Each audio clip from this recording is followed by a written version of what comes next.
me pregunto cómo reaccionaría, no sé, Amelia Bloomer, una sufragista del siglo XIX, a la estética de Kathleen Hanna, cantante de Bikini Kill, pionera del movimiento Riot Girl y feminista punk. ¿Qué opinarían Emmeline Pankhurst, Susan B. Jordan o Julieta Lanteri en Argentina de Alison Wolfe o Beth Ditto? En momentos donde nos preguntamos cómo es el feminismo que necesita nuestra actualidad, es inevitable poner en diálogo a las olas anteriores. Ya saben que me encanta y me parece necesario el revisionismo histórico. Las distintas olas feministas usaron la moda, una industria que históricamente reprimió a la mujer, para hacer llegar ciertos mensajes. La primera ola feminista, la de las sufragistas entre el siglo XIX y principios del siglo XX, fue la que estableció los colores que hoy en día asociamos con el movimiento. Para las marchas, las sufragistas británicas adoptaron el violeta como símbolo de dignidad, el blanco por la pureza de la causa y el verde por la esperanza.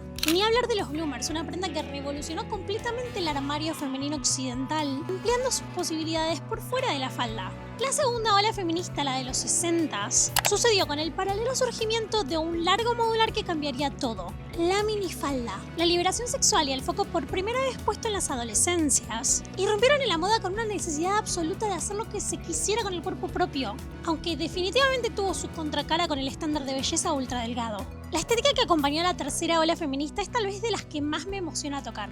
Alimentadas del punk de los 70s y de la consolidación del posmodernismo, las feministas de esta época abrazaron una estética basada en el hazlo tú mismo, donde prendas y accesorios considerados ultrafemeninos eran tomados de forma irónica y combinados con muchos otros más subversivos y contestatarios inspirados en subculturas previas. Y la cuarta ola es la que tenemos más fresca.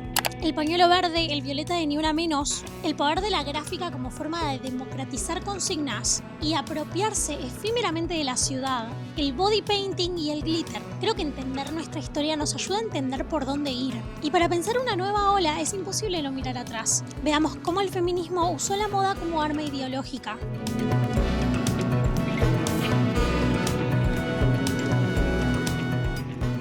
Hola amores, ¿cómo están? Soy Serain y bienvenidos a un nuevo video. Hoy vamos a hablar de un tema que básicamente rondó mi cabeza toda la semana, que es el feminismo. El feminismo pasó de moda, cómo usó el feminismo la moda a su favor, etc. Tengo un libro de Silvia Plath que todavía no leí, pero me lo compré hace poco, de Bell Jar, La Campana de Cristal, que nada, lo traje como ilustrativamente. Creo que estamos en un momento muy particular si hablamos de feminismo. A quienes vivimos la cuarta ola a flor de piel allá por 2017, 18, 19, nos resulta bastante distópico ver cómo debates que ya llevan siglos sobre la mesa se vuelven a poner en jaque. Y ni siquiera los habíamos tenido nosotras, o sea, lo habían tenido las grandes pensadoras del siglo XX. Creo que aunque pasó muy poco desde la cuarta ola, este retroceso ideológico amerita que nos pongamos a pensar en una quinta ola. Y si nos ponemos a pensar cómo las olas anteriores marcaron una diferencia y fueron constituyentes para el movimiento, no se nos puede escapar la cara estética que generó el mismo impacto que tenían sus mensajes en el plano ideológico, pero en el visual. Parte 1, primera ola feminista. En Los feminismos a través de la historia, que es uno de los textos del seminario de prácticas del vestir y perspectivas de género del posgrado de sociología del diseño que estoy haciendo right now, Ana de Miguel empieza diciendo que el feminismo ha existido siempre puede afirmarse en distintos sentidos. En el sentido más amplio del término, siempre que las mujeres, individual o colectivamente, se han quejado de su injusto y amargo destino bajo el patriarcado y han reivindicado una situación diferente, una vida mejor. El libro aborda más que nada los distintos momentos de la historia en los que las mujeres lograron armar un conjunto coherente de reivindicaciones y se han organizado para conseguirlas. Habla del feminismo premoderno de los salones franceses del siglo XVII, el feminismo moderno desde la Revolución Francesa y del siglo XIX, cuando el feminismo, cito, aparece por primera vez como un movimiento social de carácter internacional con una identidad autónoma, teórica y organizativa. Así llega en lo que nos vamos a enfocar en esta parte, el movimiento sufragista. Con el capitalismo, el sistema económico incorpora masivamente a las mujeres proletarias al trabajo industrial, echándose de ellas como una mano de obra más económica y sumisa que los hombres. En paralelo, en la burguesía, una clase social en ascenso, las mujeres quedaron relegadas al ámbito doméstico para reforzar el éxito laboral del hombre. Indignadas por el hecho de ser la propiedad legal de sus maridos y también por su marginación en cuanto a, por ejemplo, la educación, tendieron a organizarse en torno a la reivindicación del derecho al sufragio, es decir, el voto. Pero las sufragistas no luchaban solo por esto, según De Miguel, luchaban por la igualdad en todos los terrenos, apelando a la auténtica universalización de los valores democráticos y liberales. Obviamente a través del voto iba a ser mucho más viable cambiar el resto de las leyes e instituciones. Algo muy importante es que en Estados Unidos el movimiento sufragista estuvo muy relacionado al abolicionismo. Muchas mujeres unieron fuerzas para sumarse a la lucha contra la esclavitud, aprendiendo a organizarse y a ver las similitudes de su situación con la de los esclavos. Sucede y acontece que para 1981 comenzaron a hacerse visibles los esfuerzos de Amelia Jenks Bloomer por introducir el uso de una prenda bifurcada que fuera de la mano con esta idea de la emancipación femenina en lo social y político. Esta prenda es lo que conocemos como bloomer. Una pieza de tren inferior de diseño baggy, inspirado en los pantalones turcos o los pantaloons, que se ajustaba al tobillo con una puntilla de encaje y se usaba debajo de una falda más corta que lo habitual para la época, que iba hasta lo que sería hoy un largo midi, o sea, entre la rodilla y el tobillo. La clave es que fue la primera vez que se vio a una mujer usando una prenda dentro del universo del ideal masculino impuesto. De hecho, no es para nada casual que en una sociedad tan occidental centrista, el primer acercamiento de la mujer al emblema masculino, que es el pantalón, haya sido por medio de una referencia a una prenda de Oriente, que no mantiene la estructura propia del rubro sastrero, que es el rubro masculino por excelencia. Bueno, Coco Chanel posteriormente tomaría el pantalón y lo produciría masivamente, incorporándolo al vestir cotidiano de la mujer. Y en 1980 la mujer directamente adopta el traje de 3 piezas dentro del marco del power dressing, apropiándose de estos símbolos de masculinidad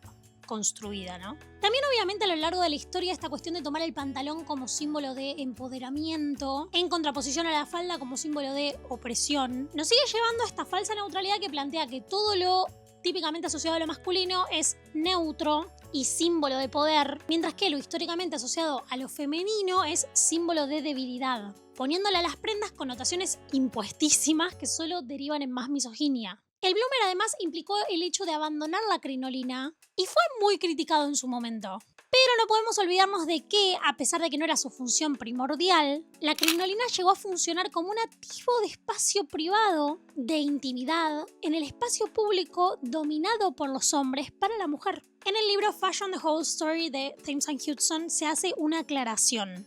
Entre las décadas de 1880 y 1890 se reintrodujo esta idea de falda bifurcada, pero a su vez está mal utilizado el término bloomer para referenciar a esta prenda que fue introducida más que nada para las actividades físicas por la mujer, como el ciclismo, que era una de las más populares. Esta prenda deportiva, que en realidad era sastrera, fue como un caballito de Troya, porque introdujo la prenda bifurcada para la mujer, pero sin esta connotación del bloomer, que era más combativa, sino con la excusa de hacer deporte. Si hablamos de esta primera ola, no podemos dejar de mencionar la paleta de colores feminista que mantenemos hasta el día de hoy. Emmeline Pethick Lawrence, tesorera de la Women's Social and Political Union, la organización de sufragistas militantes liderada por las hermanas Pankhurst en Reino Unido, fue la encargada de elegir este código de colores. En una publicación de 1908 de Votes for Women, que era el periódico oficial del movimiento, Pethick Lawrence explicó la elección. El púrpura, el color real, representa la sangre real que corre por las venas de cada sufragista, el instinto de libertad y la dignidad. El blanco representa la pureza en la vida privada y pública. El verde es el color de la esperanza y el emblema de la primavera. El dress code, como diríamos hoy de las sufragistas, era marchar impecables de blanco, con bandas o sashes cruzadas en púrpura y verde. Y esto no era casual. Según Diane Atkinson en su libro The Purple, White and Green, Suffragettes in London, la prensa británica en la era eduardiana había instaurado un estereotipo caricaturesco que ilustraba a las sufragistas como mujeres descuidadas, poco atractivas y más cotidianamente feas. Para sorpresa de nadie, también masculinizadas. Un poco lo que pasó hace unos 10 años con el concepto de feminismo. Se asume que la mujer es y solo es feminista porque A, no le gustan los hombres y les tiene bronca, o B, los hombres no le dan bola por ser fea. O sea, nuevamente todo gira en torno a la aprobación del hombre. Pero con los trajes blancos se logró en cierta medida contrarrestar esta estereotipación. No solo les dio a las sufragistas luminosidad visual que las hizo destacarse en las fotos, cohesión también visual que refutaba este argumento de que el colectivo feminista era un colectivo caótico, y además seguía excelentemente las tendencias del momento. demostrando que el acto de exigir el voto femenino no era contrario, no iba en contra de estar a la moda o incluso de seguir los estándares estéticos vigentes. Según los archivos del Museum of London y su colección dedicada al sufragio, grandes tiendas departamentales como Selfridges, Liberty y Swan & Edgar ofrecían ropa interior, vestidos de gala, cintas, sombreros, broches, joyería y hasta artículos de higiene personal bajo el lema del Código de Colores Feminista. Parte 2. Segunda ola feminista. La segunda ola feminista que sucedió entre principios de los 60s y fines de los 80s. A diferencia de la primera, que se centró en el derecho al voto y a los derechos civiles de la mujer, se enfocó en combatir la opresión estructural contra la mujer, en hablar de autonomía corporal y en luchar por la igualdad en el ámbito privado y laboral. Es así que los ítems que podemos mencionar son mucho más subversivos, pero a su vez más populares comercialmente entre el común de la gente.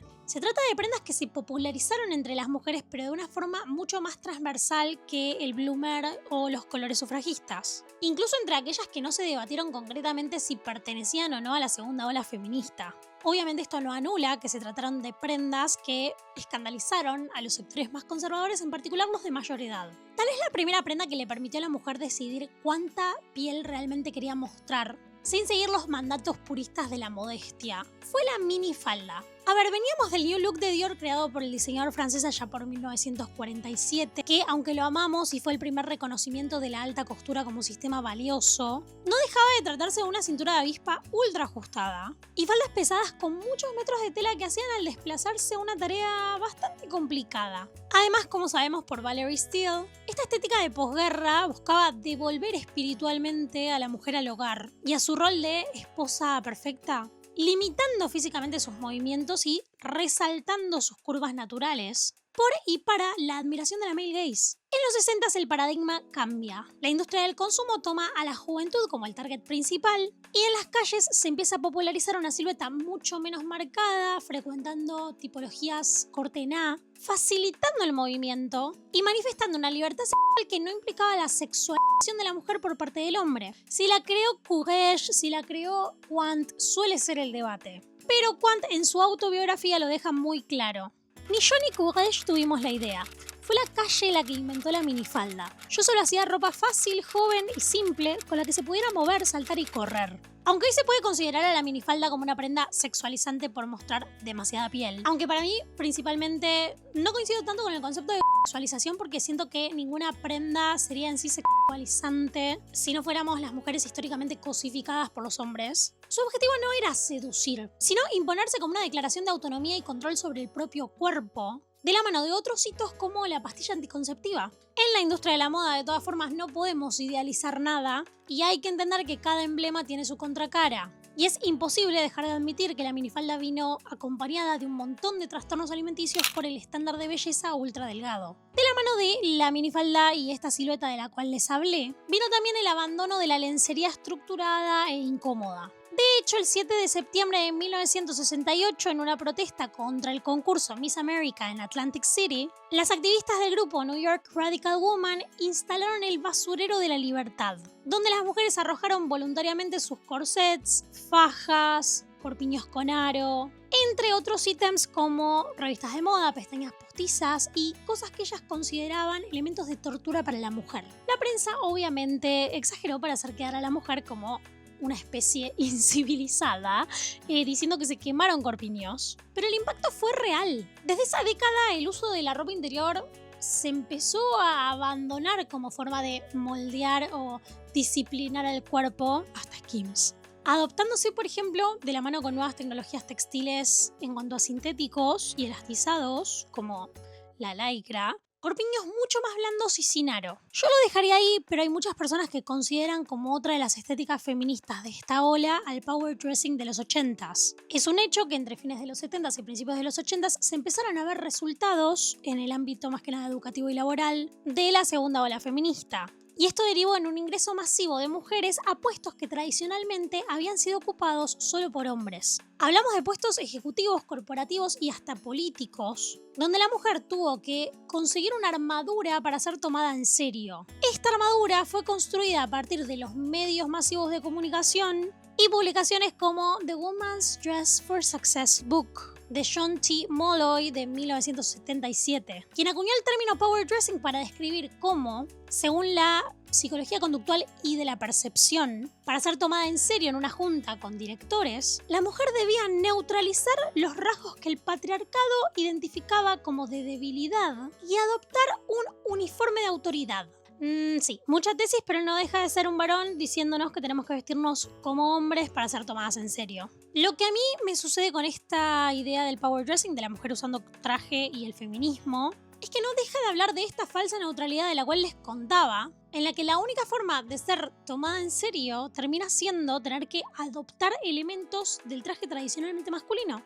O sea, esta idea parece que conlleva al concepto de que jamás vamos a poder ocupar puestos de poder o decir cosas interesantes si usamos rosa, monios, glitter, faldas. Algo que claramente sabemos que no es así. O sea, nos lo demostró Elle Woods. Parte 3, tercera ola feminista. La tercera ola es, para mi gusto, de las más divertidas porque es cuando la cosa se pone más combativa. Esta ola, a diferencia de las anteriores, rompió en cierta forma con esta idea eurocentrista y hasta racista de las olas anteriores, porque lo que había pasado es que en la segunda ola se popularizaron un montón de textos o de ideas que en realidad, si bien eran feministas, iban apuntadas a la mujer de clase media blanca, dejando de lado la necesidad de interseccionalidad de la lucha. Algo así pasó con las críticas al libro de Feminine Mystique de Betty Friedan, que igual lo quiero leer. La tercera ola se enfocó en la subversión cultural, la diversidad y la interseccionalidad, defendiendo que no existe una sola forma de ser mujer y celebrando la libre expresión a través de la estética y la identidad. Y su estética definitivamente acompañó esta interseccionalidad. Las jóvenes de esta época se agarraron de los símbolos femeninos para subvertirlos y romper las reglas de lo apropiado o del buen gusto. Con epicentro en el noroeste de Estados Unidos en ciudades como Seattle, esta movida fue impulsada por bandas punk feministas como Bikini Kill, Brad Mobile y Heavens to Betsy. Sara Marcus tiene un libro muy interesante sobre esto que me gustaría leer y conseguir, que se llama Girls to the Front: The True Story of Riot Girl Revolution. Y ahí explica algunos de los estandartes de esta estética como el DIY y los fanzines. Pero partamos de lo básico, ¿qué usaban estas chicas? Según Marcus, las Riot Girls convirtieron la vestimenta femenina tradicional en una broma pesada. Se ponían vestidos de fiesta de los años 50 con botas de combate pesadas, combinando la fragilidad impuesta con la fuerza bruta. El estilo era un caos deliberado. Trenzas infantiles, hebillas de colores y purpurina en los ojos, mezclados con medias rotas, camperas de cuero y el labial rojo más oscuro que pudieras encontrar. Era una estética que decía: soy una chica, soy peligrosa y no estoy acá para gustarte. Lo punk era tomar estos elementos históricamente considerados débiles y usarlos para dar miedo y para crear un lenguaje propio. En muchas situaciones de la escena musical, las figuras usaban el cuerpo como lienzo, escribiéndose palabras despectivas como slut, whore o bitch, como forma de adelantarse al golpe patriarcal, reivindicando estas palabras con las que se busca siempre humillar a la mujer. En este panorama, el DIY o hazlo tú mismo era clave, porque se trataba de una forma de tomar el control de la imagen personal, esquivando el filtro de las grandes empresas de moda o los medios masivos de comunicación, que generalmente están controlados por hombres. El fanzine dentro del DIY, pero como medio de comunicación, se volvió uno de los favoritos. Eran publicaciones caseras fotocopiadas, cortadas y pegadas a mano que conformaban collages caóticos, por ejemplo de moda de los 50s destruida, combinados con letras de sus canciones. En los fanzines se dictaban los verdaderos manifiestos del movimiento. Parte 4, cuarta ola feminista. Con esta ola es con la que tal vez, si tenés más o menos mi edad, te sentís más cercana. Porque la cuarta ola es la que en teoría explotó con mayor fuerza a partir de los 2010s, medio la loca de mierda moment. A mí me tocó vivirla en el secundario entre 2014 y 2017, ya 2018-2019 ya como era sí, obvio, more, marcha, marcha, marcha. Es donde surge el pañuelo verde, el lema de ni una menos, y donde la lucha en las calles se mezcla y retroalimenta con lo viral, el posteo y la difusión online de las consignas. De esta forma, la lucha feminista se transforma en un fenómeno hipervisual, viralizado y transnacional, con el eje de interseccionalidad ganado en la tercera ola aún muy presente, y también como necesidad primordial. El ítem principal, más para nosotros acá en Argentina, es el pañuelo verde. Su origen se remonta al año 2003 en Rosario, durante un encuentro nacional de mujeres, pero se masifica entre los años 2018 y 2020 por la lucha por la legalización del aborto, pasando después a ser un fenómeno global.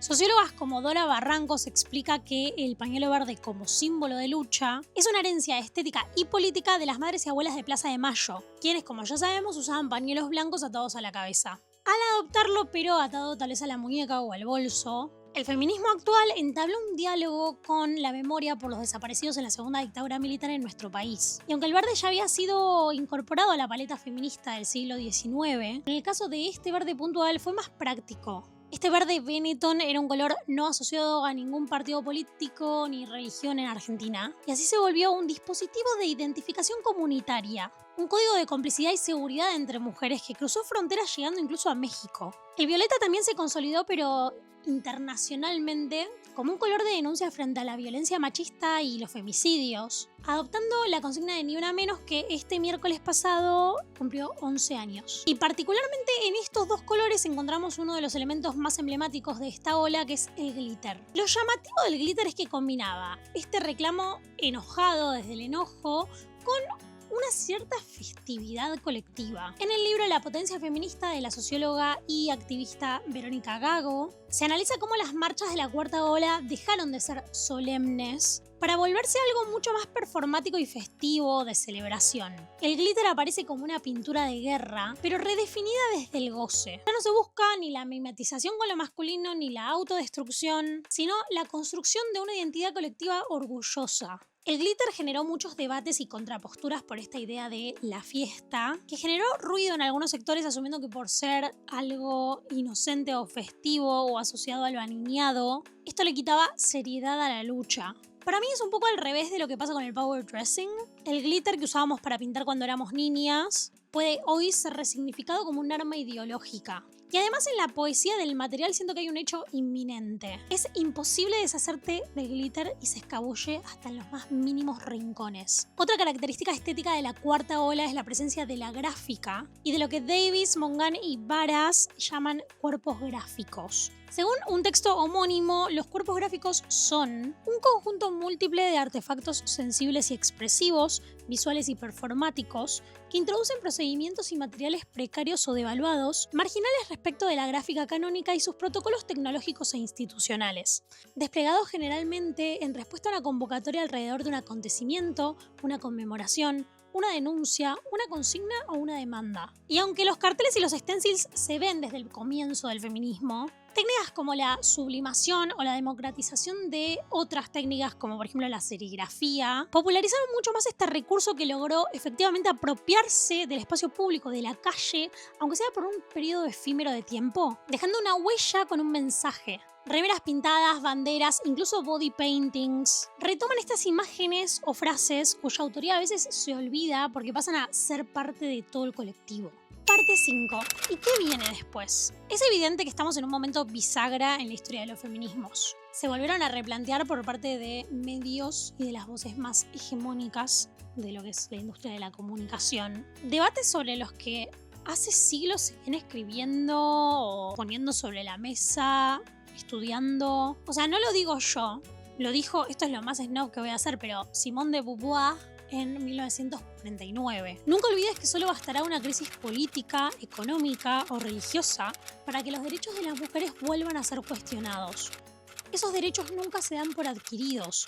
Debes permanecer vigilante durante toda tu vida. Yo creo que la actualidad pide a gritos una quinta ola feminista que refuerce también su interseccionalidad. Y para mí, esto es una opinión personal, que se exprese de la forma más llamativa, ruidosa y molesta posible. Porque la verdad es que sí, estamos enojadas, molestas y desesperadas porque alguien finalmente nos escuche en algún momento. Y ya no vamos a andar jugando a maestras jardineras, enseñándole a los tipos cómo unirse a esta causa, qué hacer. Debemos exigir que todos, y uso la O muy a propósito porque me estoy refiriendo, por si no queda claro, a los hombres cis heterosexuales, se involucren y se hagan cargo del rol que tienen en esta lucha. Y esto lo debemos hacer con ruido, ocupando espacios sin vergüenza y llamando más la atención, aun cuando el mundo más nos quiere sumisas y silenciosas. No sé estéticamente de qué elementos debería apropiarse la quinta ola feminista, pero la verdad es que no dudo que los va a haber. Y que la clave tiene que estar en llamar la atención, pero no como un grito, como una cachetada. Se dice que el feminismo pasó de moda. Una de las herramientas que hizo que cada una de sus olas tenga éxito. Y por éxito me refiero a que genere cambios estructurales. Y no dudo que lo vaya a seguir siendo. Bueno, gracias por quedarse hasta el final de este video. Espero haberlo resumido lo suficientemente bien, siendo un tema tan complejo. Déjenme en comentarios sus pensamientos. Sé que es un momento bastante desesperante, así que nada, sepan que siempre les leo y me encantaría leerles y por lo menos saber que estamos unidos en esta. Yo tengo un sticker muy bueno que es como una mano que sale como de una zanja, como así tipo pidiendo ayuda, tipo como... Estoy hundida, pero sigo intentando salir. También, además de sus pensamientos, déjenme un corazón violeta. Así sé que me vieron el video completo. Y bueno, amores, ahora sí nos vemos en un próximo video. Les juro que voy a leer este libro cuando termine el programa, porque tengo mucho texto que leer ahora.